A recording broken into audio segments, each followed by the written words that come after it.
Hi everyone and welcome back to episode 2 Woohoo, episode 2 of the Sunday Soul Club with your hosts Kate and Elly. I'm Kate. I'm a kinesiologist and psychic medium from Adelaide, South Australia. And I am Elly, and I am not a psychic and medium. I wish I was, but I am a seeker and have been for many years. I'm so curious about all these exciting topics we're talking about. And Elly and I have been friends for a few years now. And one of the things that every time we get together, we just have such deep and meaningful conversations. I love our conversations. Oh, they're so nourishing. And so we've just brought this podcast together so that we can have our nourishing conversations and invite you all to be part of it, where we can talk about things like psychic and mediumship and intuition, consciousness, and all of the deeper topics that our body just craves. Absolutely. And also, if you guys love this sort of content and it's feeding your soul, then please consider to like and subscribe so we can bring you more videos. Excellent. Yeah. So today we're talking about one of my all-time favorites. You're going to hear me say this is my favorite topic every single time. It's going to be the same. I think this is like up there. So the topic we're talking about today is signs. Yeah, I love this topic too. I love this topic too because, you know, we talked about it a little bit in episode 1, is we spend our life living it like we're humans who just have jobs and go to work and drive our cars and pay our bills. Like robots. We're robots. Mm-hmm. And then when we start to get signs from the spirit world, all of a sudden the vastness opens up. It so opens up. There's something else and we feel it. And you almost can't close it once it starts opening up. Mm-hmm. Just to sort of recap, our first episode, if anyone's interested in watching it, we were touching on intuition and how you can actually start to cultivate your own intuition and then hence start listening to some signs. Yeah. So excellent. So Kate, what are signs? Like, you're the psychic, you're the medium. Yeah. What are signs? Signs are one of the easiest ways that the spirit world can communicate with us. So obviously when I'm working in, as a psychic or a medium, I'm using my spiritual body to receive communication. Great. But that takes time and development, and we can't always get there. So one of the easiest things that the spirit world can do is they can leave us little messages in things around us. So they could be, everyone knows this one thanks to the popularity and, years, but the repeating numbers, the 1111s, the 222s, the 444s. Yes. Yeah, we love those, 100%. right? And feathers, coins, clocks stopping at significant times, or songs and music. Yes. So there's some really, really significant ways that the spirit world can actually start to prove life after life. Truly amazing. And because you know me so well, and that's all I care about is helping everybody understand there is no death. Yeah. And life continues. Yeah. And that's why signs from the spirit world is one of my favorite things to talk about, because it's conclusive evidence for us. Absolutely. And you always talk about the evidence. Show me the evidence. The evidence, because I'm a skeptic. Yeah, absolutely. I do this work, but I'm a skeptic by nature, and I really need to see the evidence. Yeah. And so this is one of those ways that it's just that, when people are experiencing really heavy and profound experiences of grief or loss, signs are one of the easiest ways that they can start to communicate with the spirit world. Yeah, absolutely. Just quickly sharing a story. I used to hear people say all the time, I always see 222, it's 1212, it's 111, it's 333, all the time. And I would get so jealous of them. I think, I never see that. That doesn't happen to me. And probably after sort of learning from you and learning about how to, really tune into my intuition, I see these numbers 80% of the time. Now, I'm a weirdo. I don't wear a watch, and I know you don't wear a watch either. I find it's a lot of pressure to be able to look at the time all the time. I don't like it. So I look at my mobile phone, and 80% of the time, every day, it's 222, it's 333, to the point where I take screenshots. And my husband knows. He goes through my photos and there's all it is 222, 111, 333. And all I say is, I can hear you, don't stop. I love it. Yeah. And there was a funny one yesterday because we knew we were going to be recording today. Yeah. And I was in Harndorf and Elly and I sent each other voice notes all day, every day. And I'd been walking up the main street of Harndorf, and we were talking about the podcast and like, should we record today? Should we not record today? And then immediately I looked down and there's 111, which is the table number. And I'm like, okay, well, I guess we're recording today. That's right. And you just got off the conversation and it was 111 as well. Like it all happened. I know. Synchronicity. That's right. Yeah, that's right. 1 minute, 11 seconds long recording. And that's the signs. Yeah. And once you start sort of tuning in and learning how to listen to your intuition, the signs just start appearing, and it's really profound when they happen. Absolutely. Oh. Has that ever happened to you though, Elly? Like, what are some of yours? Because this is one of my favorite subjects. Yeah. Is the most meaningful signs that you've had. Okay, so I'm going to share a really, really big story, and I hope that it comes across on this podcast as profound as it was. So last Christmas, my beautiful Nan passed away, and I said to her the last time I saw her, Nanny, will you, if you possibly can, if I ask, can you show me a sign? And she was like a beautiful country lady. She's like, oh, of course, Elly, I'll show you a sign whenever I can. And anyway, so we made this deal. Last year I was in Thailand and I thought to myself, there's no better time to ask Nan for a sign. I was really relaxed. I was rejuvenated. I was open. So I said out loud, my husband had left the hotel, and I said out loud, hi, Nan, it's just me. If it's not too much trouble, do you think you could possibly like show me a blue butterfly? Like, I know blue butterflies are really rare, but it'll be amazing. I don't care if I see a blue butterfly as a tattoo, or I see a blue butterfly on a menu, or any kind of blue butterfly. If you could show me tomorrow, it would be so amazing. And I left it at that. So we actually spoke it out loud. And then my husband came back from 7-Eleven, because Thailand has the best 7-Elevens. And I said to him, now listen, tomorrow we're going to go on this bushwalk and you need to tell me if you see a blue butterfly. And he knows I'm a bit, like that. He's like, okay then, why? And I'm like, don't worry about why. If you see a blue butterfly, you've got to tell me. So he knew that he had to let me know immediately if he saw a blue butterfly. So the next day we went on a hike, just a beautiful hike, I suppose, through ocean and forest, because I thought, wow, what a great opportunity for Nan to give me a sign. And literally 10 minutes within the hike, a blue butterfly flew past me, hovered in front of me, and then landed on a rock, and that was it. Tears everywhere. I was screaming, crying, oh my God, it's Nan. I cannot tell you the feeling that I got from seeing this blue butterfly. It was profound. And in fact, I've never seen a blue butterfly in my life. I might have seen one at a butterfly farm, but this was amazing. Yeah. I knew 100% without a doubt, this was my Nan who showed me this blue butterfly. What an experience. Amazing. It just absolutely blew me away. Yeah. And I can't believe I asked just the night before. And my husband's like, blue butterfly, blue butterfly. It was really profound. And, it's just, you use the words that are so important to me. I just knew. That's the piece of information I always want people to know about signs. Yes. There's a deep knowing within yourself that is meant for you. 100%. 100%. That's my biggest sign, and I just will never. I think I filmed the blue butterfly and I sent it to you, and you knew immediately. Absolutely. And by the way, it's the most beautiful blue butterfly there is. Like it's a perfect specimen. I know, it was.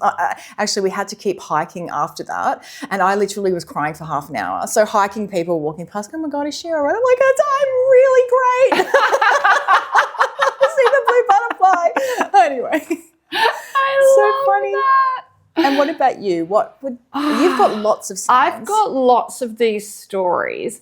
And I guess one of the things that I was talking about before is feathers. And this is a really beautiful one, and because I love it so much. And I actually don't know if you've seen my feather. Have you seen my feather in the frame? No. Okay, I'm going to have to show you my feather in a frame. You know that I had a spiritual experience after I was really, really sick for many years, and I recovered. Yes. And I have a beautiful friend who lives up in the hills, and I had gone down to have lunch with her, and she was an amazing guiding light and mentor for me in that time where I was starting to, psychic mediumship was coming back to me, and I was having all these experiences, and I felt like the spirit world were communicating with me, but I didn't want to listen, and it was all a bit overwhelming and really, really confusing.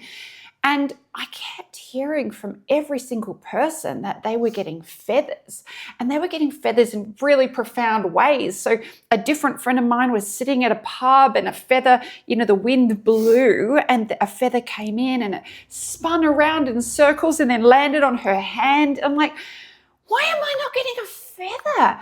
And I just started to get really upset that I wasn't getting a feather, and all of these people with spiritual experiences were having feathers, and I couldn't get one. And so I was sitting with this friend, and we were in a little cafe in inner city of Adelaide, and there's nothing around there. There's no farms, there's nothing, no kindies, no anything. I'm like, everyone's getting these feathers, and I just cannot believe I'm not getting a feather. And she was completely disinterested because it was the most ridiculous, boring conversation of her life. And so we finished our conversation and we were leaving, and she was walking back to her car, I was walking back to mine, and then literally out of thin air, we call them apports in the spiritual mediumship world, a feather just falls out of the sky and lands on the ground. And it's the perfect shaped feather, right? It's about this big. And then as I go to pick it up, it's the top part of it is dipped in gold. No. Yeah. So I pick it up and I go back. I'm like, oh my gosh. And I tell her, and she's like, well, there's your effing feather. Yeah, now you can shut up. Shut up. I love it. Yeah, so, I keep that feather. It's so profound. Wow. Because it was one of the signs of evidence that I asked for. Yes. I needed that feather because all of these talking was happening, and experiences were happening, and guidance was happening, and learnings were happening. Yeah. But I needed that feather as my evidence. And not only was it a white feather, it was dipped in gold. And I could not be happier. That is profound. Yeah. I love it how you were getting so angry that the feather hadn't come. I was outraged. I can imagine you would have been and outraged. jealous. So every time somebody would tell me a story about their feather, I'm like, oh, great. Shut up. Everyone in their feather stories, why can't I get a feather? But I think the really amazing thing is that we asked for that. I'd never asked out loud for anything. Mm-hmm. And I told my husband about it. If you see this tomorrow, it's life or death. And you asked for the feather. Yeah. So people that are wanting signs, it is really important to ask, isn't it? Absolutely. Because otherwise they don't know how to communicate with us. Yeah. Because they might send, let's just say your special person in the spirit world really loves, superb blue fairy wrens. Yeah. And you've never seen or heard of, you're not a bird person. Right. Yeah, and they try to send you a beautiful little blue fairy bird. Yeah, but you don't see it. But you don't know what that is. You don't recognize it. Yeah, because it's meaningless to you. Yeah, sure. So when we ask for the sign, one, it kind of has to try to be doable. Yeah, right? Kind of doable, yeah. But, I was even thinking about this when I talk about doable, I was even thinking this with your story about, your beautiful grandmother, is that sometimes you don't have to be in Thailand. You can ask for that blue butterfly and you might see it in other areas. Yes, absolutely. Somebody sends you a letter and it's beautiful stationery with a beautiful butterfly, or you see someone's driving and they've got a beautiful butterfly sticker or, a tattoo or something like that. They can come in different ways, but it still has to be something that is doable. Absolutely. You can't say I want to see a red elephant floating through the sky when that's impossible for the spirit world to provide. Exactly. It needs to be realistic. And so, it has to be, something that they can actually give to you and then you're aware of. So you don't ignore it in case it's not the beautiful blue butterfly. Yeah. Because, I live up in the hills and I see butterflies, but we're in Adelaide. Blue's very rare. Well, I Blue think isn't- extremely rare. Yeah, I'm not going to get a real blue butterfly flying past. Yes. I'd love to see a real blue butterfly flying past, but it's not going to happen in Adelaide. So, you know, we just have to be realistic. Yeah, absolutely. And so do you think that, because when I started to learn more about intuition and how to listen to my intuition, and now I'm starting to ask for signs in many areas of my life, and a lot of profound things have been happening to me. Do you think for the listeners that they should start asking as well for signs? Absolutely, because I think it starts to build. You know, when we work on building intuition, we have to hold the awareness, right? Knowing what your own feelings are, holding the awareness, and asking for signs builds your relationship with the spirit world, but it also helps you hold the awareness, so that you don't let go of the 1111 that you know, is on your clock radio, or you know, in your car, you know, or anything like that. When you see that 1111, you're like, oh, yes, you become more aware. My advice to people would be give it a go, because you'd be quite amazed to find out what happens if you test it. Because, you know, I work with so many people who do this because they're a little bit, you have to be a little bit spiritually aware to go and see a kinesiologist generally. And, you know, so many people get beautiful, beautiful stories of signs that they're getting. And it doesn't just have to be, you know, we've talked about the numbers, that's a really common one. We've talked about the feathers, that's another really common one. But there are other things as well. You know, it could be the smell of somebody. Yes, scents are really... Scent comes through a lot. And just recently, you know, I had a client who walked through the waiting room. This has happened lots of times, but this was just, you know, a couple of weeks ago. And they had lost somebody in the spirit world, and they smelled the perfume immediately. And before they got there, I smelled. I'm like, what is that perfume? And they're like, that's what she would always wear. That's the smell of it. And so you can get that one. Like I get that one with one of my grandmothers, is she would wear a musk perfume. And sometimes I smell her musk perfume before I'm aware that she's around. And what's your biggest sign? Other than the feather? Other than another the feather, big one, isn't there? So there's another really big one, which was so beautiful, because as you know, my gorgeous father is in the spirit world, and he passed away in 2019. And so last year, I went back to New Zealand. So I was born in New Zealand, and my dad was born in Wellington while I was born in Auckland. And we went back, and I hadn't been down to Wellington since I was really, really, I have no memories at all of it. And so I went with my daughter, and we went to Wellington. So we flew from Adelaide to Melbourne, Melbourne to Wellington. It's always a little bit of a choppy flight getting into Wellington because it's so windy. They call it Windy Wellington for a reason. And as you know, I'm not a comfortable flyer, so it was not the funnest journey for either of us. But we land there in Wellington, and we're like, oh, I just knew. I felt like I could feel my dad around because I'm like, this is his city, and I finally get to explore it and see where he'd go fishing and see the little house he grew up in. And then we got into the first shuttle that we could get, because Wellington Airport's actually very small. It's not a big airport. So we get straight out, walk straight into a shuttle. And a song came on the speaker on the radio immediately, and it was Slice of Heaven by Dave Doblin. And being a Kiwi, my dad loved Foot Rot Flats, and we even played that song at his funeral. It's just an iconic national anthem of New Zealand. But as soon as there wasn't any other song. Could have been a crowded house. It could have been anything. But there was his song. And I'm like, hi, Dad. Hi. I love that so much. I love that song. I love that song too. Oh, that's such an amazing sign. And what about the sorts of signs that people get when people have recently passed away? Are they different sorts of signs? Are they? Do you know, I think it's to do with the communication that they have with each other. Right? Because if we think about this, as we always talk about, there is no death.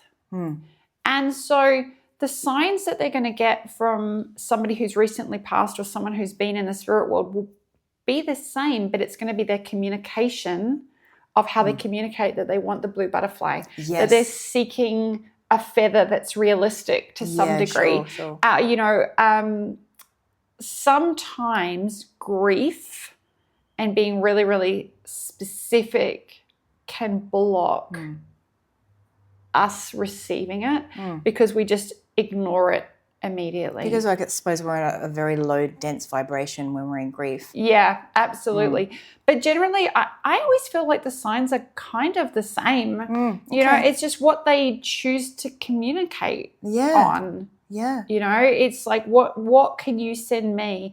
Loads of people, this is one of the things that I've learned, loads of people do have conversations with people before they die. Yes. And say, please come back and send me a sign. Yes. And of the people that I've worked with, that happens so regularly. Yes, yes. And they communicate it. They come up with something reasonable that they can do and they get the sign.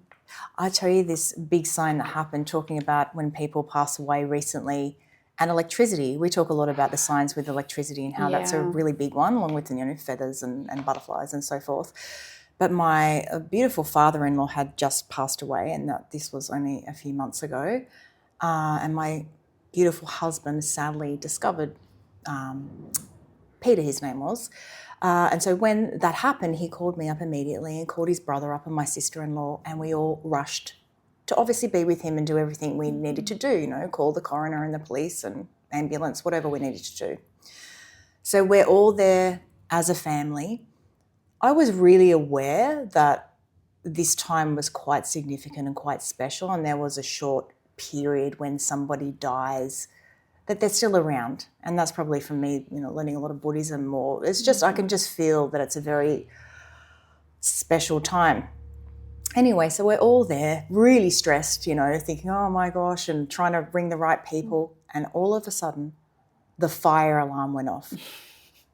Like so noisy, and it went off in here, just lived in a little one-bedroom unit. The fire alarm's going off. We're, oh my gosh, a fire alarm, why is a fire alarm going off? And we're, you know, on stools and trying to get, you know, unplug it. So we unplugged the fire alarm, and then we realised that the fire alarm was going off in the whole of the units. It had gone off in everybody's units. So the fire brigade comes over. The fire brigade's knocking on every door saying, is anyone smoking a cigarette? Has anyone burnt toast? Everyone. It wasn't a huge block of units. Maybe 10 residents live 10 units. Everyone's like... So finally a fire alarm goes off because they switched it off at the main. They did whatever they did. Guess what? 5 minutes later, all of it went on again. It just was absolutely deafening. And even my husband said, is that Dad? And even my brother-in-law, who's not spiritual, was like, is that Dad? I mean, it was profound. Yeah. And, are you going to tell the story? No, go. And even more profound than this is that about a week later, one of our dearest friends, her father-in-law passed away, and they got the news at a restaurant. They were staying in a little boutique hotel and having dinner. They get the news at dinner, fire alarms go off all throughout the boutique hotel and restaurant. They have to shut it down. Like it's so confusing to me that people still don't get it. I know, right? Well, how much do you need? I mean, how much do you need? And this happens again and again. They mess with electricity. They mess with the electricity. And what I love the most about that is, you know, your husband's a little bit like my husband, more analytical in nature. Yes. But he knew. He did know. He was the one that said it. This is really wild. He knew. That was his sense of knowing. That was right there. Because it's not a feeling that the fire alarm's going off. You can feel it. Yes. You know, like when you saw the butterfly, when you heard that song, when you landed in New Zealand, you hear it, but you feel it. I knew it. That's Dad. And that's the intuition straight away hitting you. Absolutely. It's such a great story. You know, we're filming in the clinic at the moment, and I have a music player in my room. And if I'm doing sessions for people which involves mediumship, because I'm quite clairvoyant, so I can quite often see the spirit world. I'm in that space, and they almost just walk around the room. But every single time they walk close to my music player, it gets crackly. And it goes crackly. And I'm like, you've got to move away from the music player. And then they walk back and it just goes back to normal again. Wow. And it happens so regularly that I don't even think about the fact that other people might find that scary or frightening. Yeah, of course. Wasn't there some really crazy story about a musical instrument that went off? Oh, yeah. So this building was built by a lady, actually. So it's interesting because there's always been female owners of the building. And the woman who originally built it, her name was Sarah. And she took a lot of pride in building her house, right? So she put lots of beautiful details into it. And my husband works here a lot after hours, changing lights and washers and all different things. He's amazing at being a handyman. But he seems to get the most phenomena. Wow. And so there was a time that he was just humming, and he was hearing himself hum, and he didn't know what he was humming, and he didn't think anything about it. He was just mindlessly humming a song. And he is in the clinic, and he's walking along, and all of a sudden he walks past my room, and I've got... It's like a little round, like a xylophone that the children can play. Oh, it's God. really beautiful. I love the sound of it. And he hears that playing the same song he had been humming. That's so crazy. And then he got really nervous. Oh, I bet. And he's like, no, I'm out. And he left. So It's like 1, 2, Freddie's coming for you. I bet he left. He left so fast. So he, by hands down, gets the most phenomena happening to him in the clinic. And then he just goes, no, thank you. I'm out. And then he goes up the road. He gets himself a milkshake from Carl's Jr. That calms him down, doesn't it? Calms down his nervous system. And then he's like, oh, my God. I think I would have been pretty freaked out if I had the xylophone playing what I was humming. Oh, my goodness. Wow. Yeah. And so when people experience signs that are maybe a little bit different to a feather or a song playing on the radio, which we can relate to, if they're hearing a xylophone playing in a hum that they're doing, or something a little bit more like that. Does that mean anything? Does it mean that it's not necessarily from our loved one, but it's more of a ghost or a... Yeah, like with that xylophone story, I think that's just her trying to connect with him.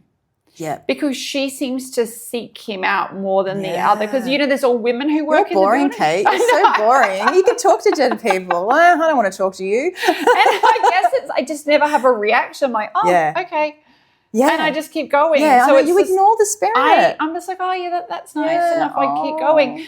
Well, he has a reaction. Yeah, so she gets the attention. They get the attention. I think sometimes that's what they're just seeking. They're just seeking connection. Yeah, And so, they're like, hey, you're playing the song. Hi, I can do it too. Yeah, that's absolutely profound. Yeah. Oh, my gosh. It's always fun here in the clinic. It is always fun. It's always fun being around you, Kate, with all your stories. I'll tell you what.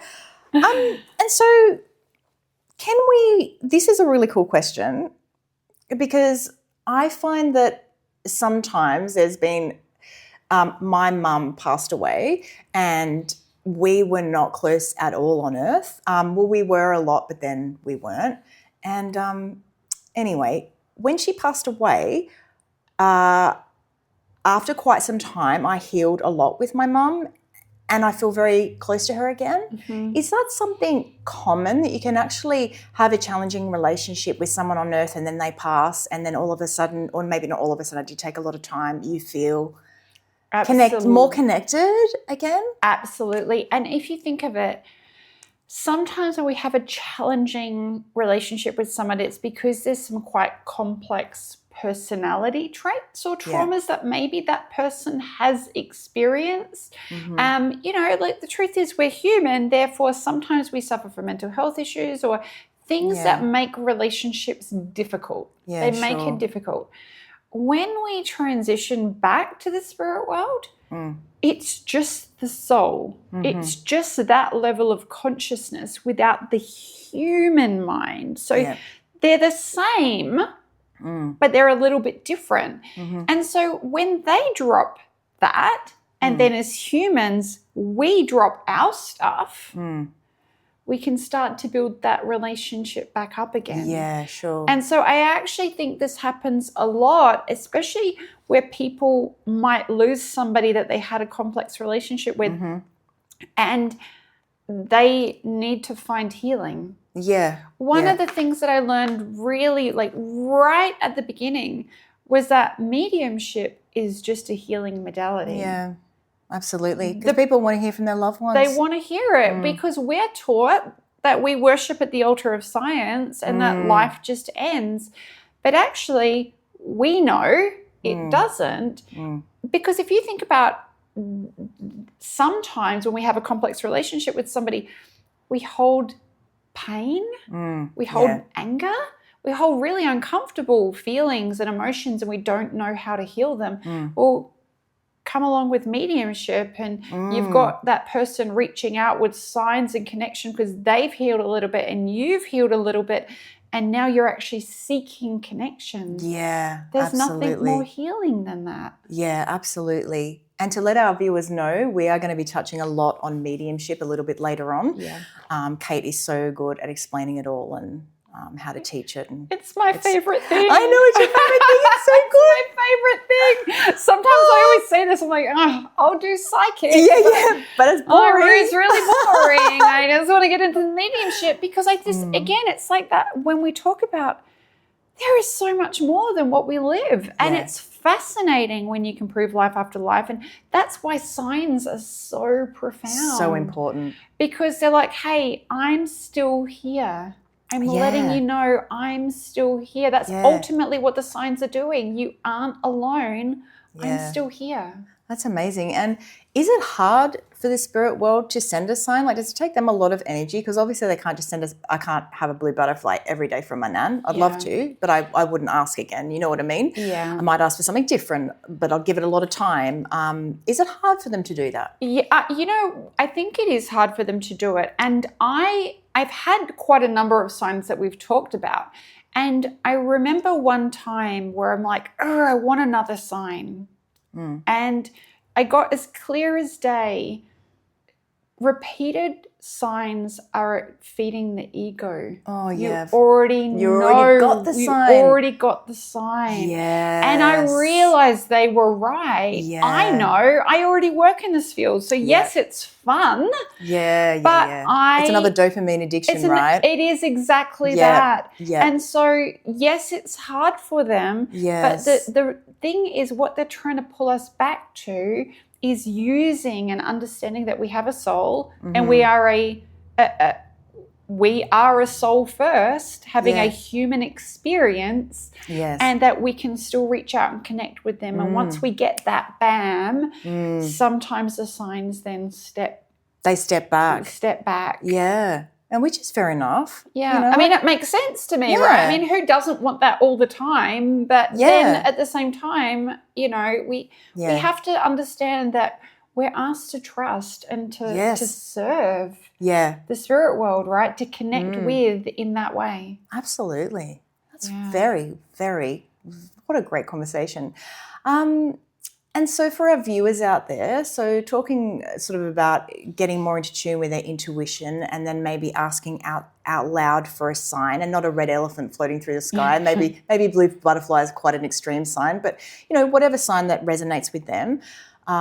Is there anything else, any other tips that you could give them to ask for the sign or to receive the sign? To let it come and to not try to control the way that we get it. Yeah. So we say, yes, I'd love to see a beautiful monarch butterfly. Sometimes people are like, but I want it to land on my hand. Yeah, that's right. Yeah. And I want that photograph that I've seen on Instagram, and I want that butterfly landing on my hand. And so just to build the connection and say, thank you. If you can send me this, I'll be so grateful, because I like to spend a lot of time in gratitude with the spirit world rather than telling them to serve me. I like to invite and thank. So I always say invite and thank, and then be open-minded to receiving it, because you will get it. Yeah, you will get it. Yeah, you will. It's just a matter of in what way do you get it. Yeah. I love that so much. And it comes like in unusual and small ways. So a few years ago, we went to America. We did a family trip because, as I've got a daughter who really wants to move and do films and things like that. So we did our trip to Hollywood, and there's a restaurant there. And it's called Chuck E. Cheese. Oh, I've been to Chuck E. Cheese. I got a free meal there when I was 12 years old. If it's your birthday, you get a free meal. And then I remember the waitress coming over and saying, that's okay. Does she have ID? And I didn't have any ID because the whole thing was a lie. It wasn't my birthday. But But they believed us because we acted extremely Aussie. And So back then when I was 12, it was like Crocodile Dundee style. So we got the free dinner You at Chuck E. got your Cheese. free meals at Chuck E. Cheese. Well, we went to Chuck E. Cheese because the kids wanted to go and they wanted to watch all the movies like Five Nights at Freddy's and all that kind of thing. Yeah. And they have these tokens with the bear's face on it. And was it a bear or it might be a rat? I think so. I can't remember. It's a bear or a rat. I don't know. Yeah. And the 2 dates that I got with both my children's birthdays. No, yeah, really? So 2008 and 2010, and there was no reason for it. I didn't even ask for it, but I'm like, I got 2 tokens. They both had the year the children were born. They both really had wanted to go there a few years ago, and I still keep them to this day in my purse. I've just got my Chuck E. Cheese tokens. Oh, that's so cute. Oh, I love that. Oh, amazing. Yeah. I've loved talking about signs with you. This has been so good. And it's so nice that we shared some stories about signs and hopefully our viewers can start asking for some signs and start to see the profound changes in their life. But don't get too greedy, guys. I know. Get the miracle and then absorb that. Absolutely. And I would love some of our viewers and listeners to even email us with some of their signs. Oh, or put it in the comments or in what the your comments. sign was. That we would love that. Because this is probably our this is why it had to be episode number 2, right? Because this is probably our favorite topic. I love signs. Just don't be too greedy. We just ask for the sign, get the miracle, and then just step back. And just like in the earthly plane, I don't get my husband to ring me up every hour telling me how much he loves me. You know, that's greedy, right? It's fitting my ego. So, you know, same for the spirit world. Ask for the sign, be grateful for it, say thank you, and then step away and receive. Because it's really life-changing. If you get just one sign that's profound, it really can change your life. It absolutely does. It absolutely does. Oh, wonderful. So good to have this chat. All right, guys. Well, we're going to head off now, and I hope you enjoyed our little episode about signs, and we can't wait to see you in the next podcast. We're going to keep diving deeper and deeper. Absolutely. Thank you so much for listening. See you guys. Bye.